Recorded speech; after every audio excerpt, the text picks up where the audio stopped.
Every educator is a leader, and every leader is an educator. That life-changing responsibility requires us to navigate this certain uncertainty. Shambolic leadership. That's our topic on this episode of the Educators Among Us podcast.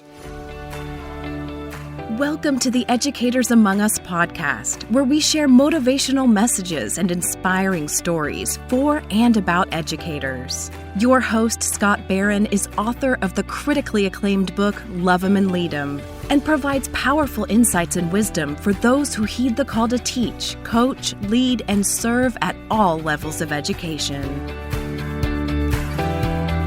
This is Scott Barron, and I'm honored to be your host of the Educators Among Us podcast, where we love to share insights, perspectives, encouraging words for those who serve in all levels of education. It's an honor to be a part of this journey with you, where we get to walk and take on the challenges and deal with all sometimes the chaos, right? Now, we don't want to talk about that sometimes because we like things to be orderly and precise and planned, and we don't like surprises as educators, but we do have to deal with inevitable chaos, and that's the topic that we're talking about today. And as I was doing some reading, some words you come across and they're just kind of fun to say, right? They have a certain sound, even a feeling that's different. And I came across one of those words recently, and that's what we want to be including in our conversation in this moment is as we celebrate Labor Day and we celebrate a lot of things that are happening around us, and maybe we get a chance to take a break from the startup of school, or other schools are just starting up maybe even tomorrow, and it's the beginning time of all the new relationships and the renewal of the pace of the school year. But sometimes it feels shambolic, right? And that's a word that I learned recently. I read it and it was quite intriguing to figure out how to incorporate it usefully into an encouragement message like this. And so this idea then of recognizing that, as in our home life is shambolic the first few weeks of the school year as we all adjust. Or this new dress code has been implemented in a shambolic and difficult manner, right? I mean, it just feels like it's not working. There's a lot of tensions, right? The preparations for the homecoming festivities have been amusingly shambolic, right? Or my initial attempts to create lesson plans using AI were shambolic, but I still figured it out. The idea here, of course, is that it felt confusing. It felt like there was just a chaos element to it, right? But one of the things that we know about us as educators is we have to be able to manage through sometimes the chaos or the uncertainty and the difficulties.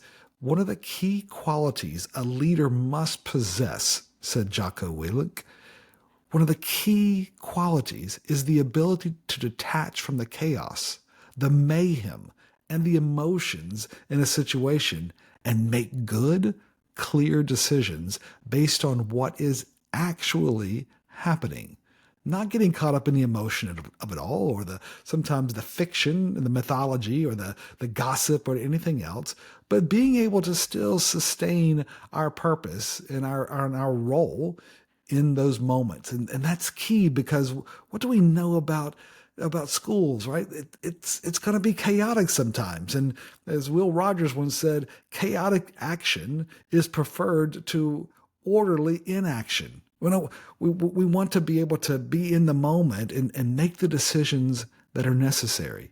Now, chaos varies. Some chaos isn't by default bad, right? Chaos varies in quality, and disciplined leadership is needed to use it constructively, right? For example, we have there's creative chaos, right? The creative chaos can spark innovation.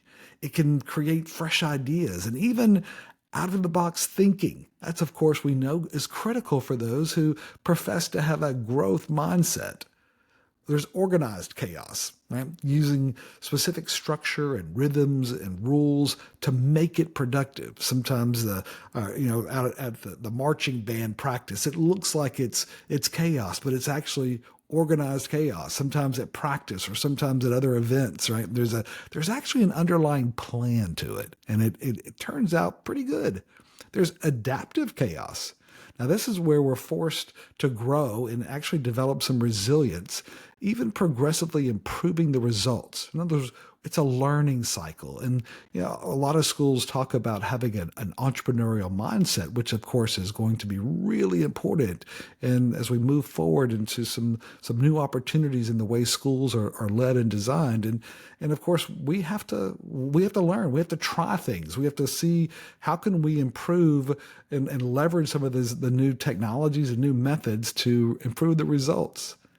Adaptive chaos. And then, of course, there's transitional chaos. Now, this happens when there's shifts in culture or leadership or maybe some significant changes, right? And that's inevitable. We're going to have some situations that even happen during the school year that we don't necessarily, we're not looking for change, but they happen to us, and we have to figure out a way to navigate that successfully and make sure that we lead through the transitions. We like to say leadership actually happens in the transitions. These are critical times that we want to protect our culture, protect our campus from the fear, the uncertainty, and the doubt that begins to creep in and undermines trust and relationships.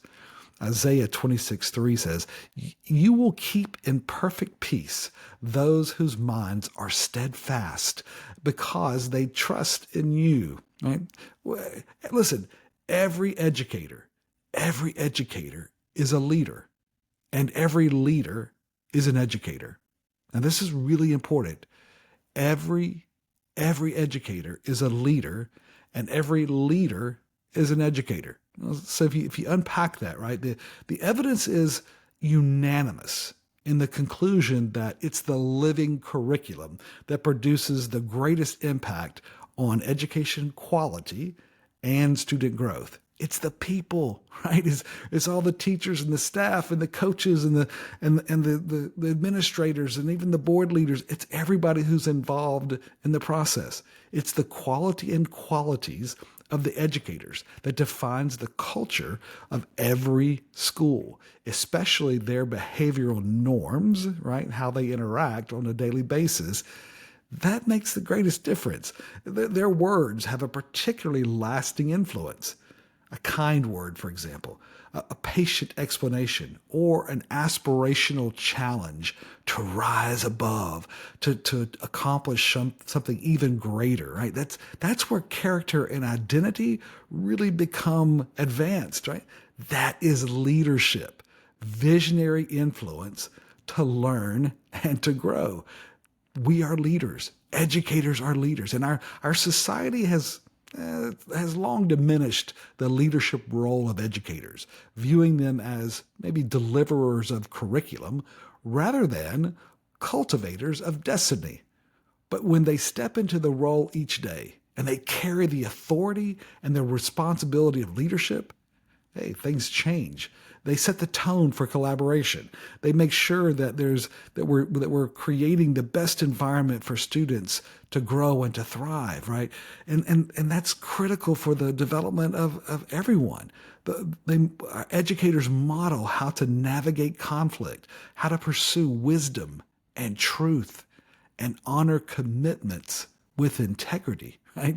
Educators, we don't just do schools. We shape human hearts and minds, recognizing that, every day we have a chance to teach truth, right? And to raise the profession to its rightful stature of where it belongs, because we are leaders. We shape the future. And that's important to keep in mind as we go through the responsibilities and the wear and tear of what comes with school life. We're game changers.